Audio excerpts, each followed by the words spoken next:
welcome back to INMR. This is just a really quick one. This isn't actually Friday's podcast, but the England lineups have just come out. So we're going to take a look at it and react to it live as I see it, because on the drive down here, I saw a notification that said Henderson in. So now I'm curious as to what Tuchel's actually picked.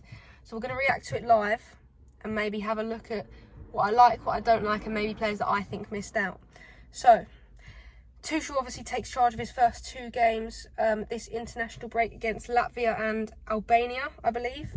Right, so I'll read out the team. So we've got in goal, Dean Henderson, Jordan Pickford, Aaron Ramsdale, James Trafford. Defenders, we've got Byrne, Colwill, Gahey, James, Konza, Lewis Skelly, Livramento, Kwanzaa and Walker. Midfield, we've got Bellingham, Eze, Jordan Henderson, Curtis Jones, Cole Palmer, Rice, Rodgers. And in attack, we've got Bowen, Foden, Gordon, Kane, Rashford and Solanke. Okay. Right, so obviously Alexander-Arnold's not in there because of the injury. Jordan Henderson I'm surprised with because there's other options there. It's a really odd squad and I was really looking forward to seeing what he'd do because I hoped it would be a bit different this time. But it's not. It's perhaps worse. I'm really happy Morgan Rodgers is in there.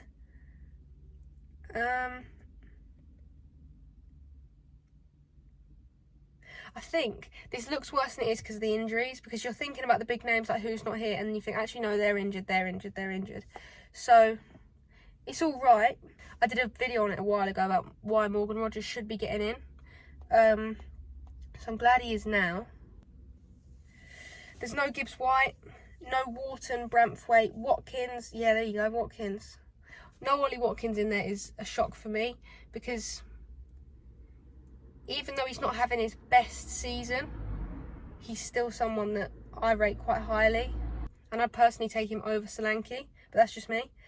It's a really, really weird squad. Lewis Skelly I'm a massive fan of. I like that. Konza I don't mind. Byrne surprises me, but I actually don't mind Dan Byrne. Conor Gallagher not being in there is a surprise.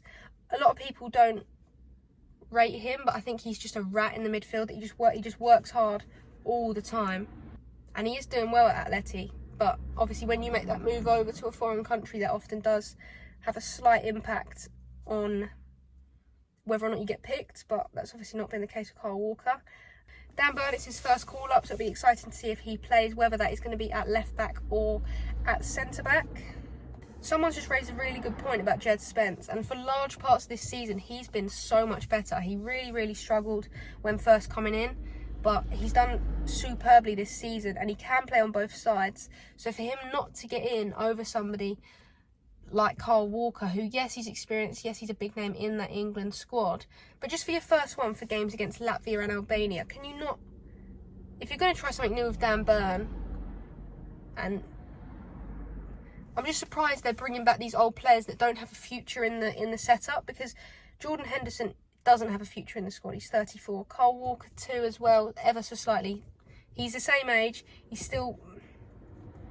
I just think you should be giving these younger players who are actually going to be in your World Cup setup a chance in these perhaps easier friendlies. And yeah, no Gibbs White for me is a big shock. I really, really like Gibbs White. I think he's fantastic. He's done so well. He has driven a lot of Forest's success this season. So for him not to be in is a surprise. Harvey Elliott, some people are saying. Rashford really shocks me. He's been pretty good since signing for Villa, but what has he played? Like 6 games? The key point I think to end on is there are a lot of injuries to key players at the minute, and that is not the squad that we're going to see in 2026. There's no need to panic over that squad and be concerned about his choices. Yes, there's a couple of wobbly ones in there, Jordan Henderson being the big one for me. A bizarre squad for sure, I'm not disagreeing with that, but it's not one that we're going to see over and over and over again. And it feels a lot like a lot of these players are just like stopgaps until the actual England squad is fully fit and back. And perhaps he's just testing a couple of new things. You know, with Dan Byrne, he's a versatile player that can play centrally or on the left-hand side. So maybe he wants to see how that goes.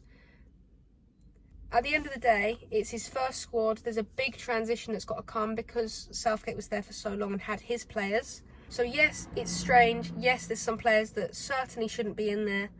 But overall, it's not the end of the world. So that is all from me, but let me know what you think about the England squad down in the comments. Who do you think shouldn't be in the squad and who do you think should? So that is where I'm going to end this one, but there is a proper podcast coming out tonight at 5 p.m. as usual. We're looking at the Carabao Cup, all the pre-match tactics, stats, everything you need to know before Liverpool take on Newcastle. So be sure to check that out when it's out tonight at 5 o'clock. Thanks for watching. I'll see you soon.